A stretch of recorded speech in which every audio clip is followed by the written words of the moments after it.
This is milk from my dairy cow. We're gonna make some homemade butter. For the ones that don't realize it, making butter is super simple. And make it using a stand mixer. When you do this, you kind of just put it in there and you leave it and forget it. And if you don't have a stand mixer, odds are you have a jar and that's all you need, and you can make homemade butter in that. But if you're not familiar with milk that comes straight from the cow, that is considered raw milk. It is unpasteurized and I have not heated it to kill off any type of anything. So this is as fresh as you're gonna get.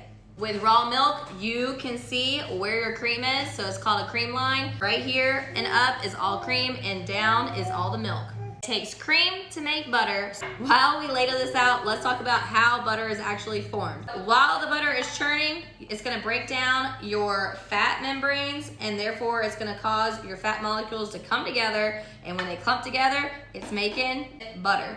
And then that separates it from the liquid buttermilk. So you're gonna put your desired amount of cream in your stand mixer, and if you're doing the jar method, go ahead and put it in your jar. If you don't have raw milk, obviously all you're gonna do is go to the store and buy heavy whipping cream. All right, you got your heavy cream, add some salt for flavor, and if you're lucky like me, you got 5 kids and they can all take turns, and you're just gonna shake it.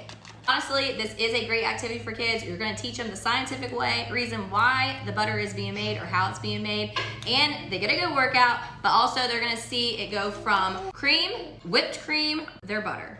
So hand that off and have them start shaking. All right, get your stand mixer started. Start it on low. The most important part, make sure you have it covered, because once it starts to separate from the buttermilk, it will make a giant mess if you don't have it covered. All right, we're in a race. The kids are shaking their jar of butter, and I got mine on the stand mixer, and I'm gonna bump it up just a little bit. All right, literally 7 minutes in, both of us are at the whipped cream stage. So it looks like in the jar and then in the bowl. All right, just like that, the kids made butter. This is really liquidy, but you can see the ball of butter in there. That is butter. From here, you have your butter. You want to get all the buttermilk out of it as you can so it doesn't spoil too fast.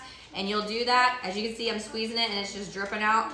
Run it under some cold water and rinse it, and then you are all set. You can flavor it or put it straight in the fridge for later.